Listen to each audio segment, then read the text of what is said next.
Voltamos, você está na Reconnect, como você sabe, eu sou portal aberto para falar sobre espiritualidade, para além da religião, aqui na TV Cultura, na TVC. Então, hoje aqui com a gente, comigo e com o meu historiador, meu malvado favorito, Roberto Leão, aqui Marco Túlio, que é presidente aqui do Vale do Amanhecer. É um prazer enorme tê-lo aqui, Marco Túlio, mais uma vez. Né, e conhecer um pouco mais, é uma curiosidade minha e do Roberto, inclusive, a gente falava que a gente tinha muita curiosidade de falar com alguém do Vale, que é uma coisa muito, que é uma religião, né, uma congregação muito interessante, como a gente está vendo aqui, ainda mais interessante do que a gente acha, do que quando a gente chegou para entrevistá-lo, né, para bater esse papo com você. Antes da gente continuar com o Roberto, antes do nosso intervalo, ele fez uma pergunta bem capciosa, como sempre, né? Então, como sempre, o Roberto fazendo eu passar vergonha. Mas antes da gente ir para voltar para essa pergunta, eu queria agradecer o pessoal da Casa Xangô, loja de artigos, né, religiosos, pessoal aqui da Di Marias, Topázio Colchões e Rocker, né, que é uma loja de acessórios femininos, apoiadores culturais do nosso programa. Então, se vocês puderem aí dar uma passadinha nas redes sociais deles, vocês não vão se arrepender, que é o pessoal da melhor qualidade. Então, antes da gente ir para o intervalo, Roberto, por favor, refaça a pergunta aí para o meu amigo Marco Túlio.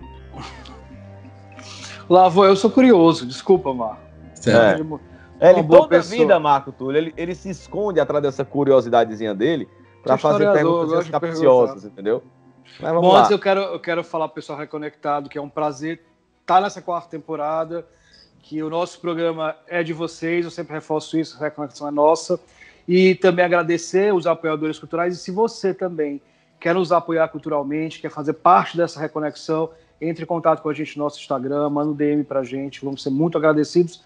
E a reconexão é sempre assim, de todo mundo fazendo junto. Marco, antes de ir para o intervalo, eu perguntei para você na questão do atendimento, né, da prática do atendimento.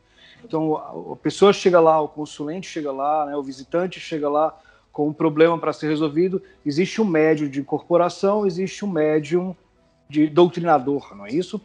E você falou que esse médium de incorporação, ele geralmente está com um preto velho, e a gente estava falando que o preto velho ele é um espírito de luz, é um espírito que trabalha com a evolução, ele trabalha com cura, etc. Então, onde é que fica o papel desse doutrinador? O preto velho ele não pode fazer esse papel junto com o consulente, né, junto com quem está ali precisando dessa ajuda? Roberto, é o seguinte, na doutrina do amanhecer, como eu falei para você, o médium de incorporação, ele é um aparato que tem a simbologia na doutrina de X, um X, que é multiplicação de forças.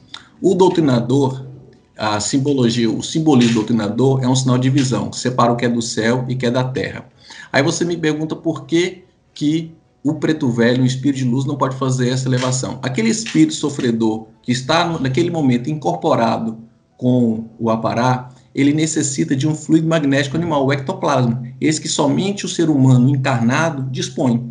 Um espírito de luz precisa de nós, de fazermos esse trabalho aqui no plano físico, porque ele não dispõe dessa energia.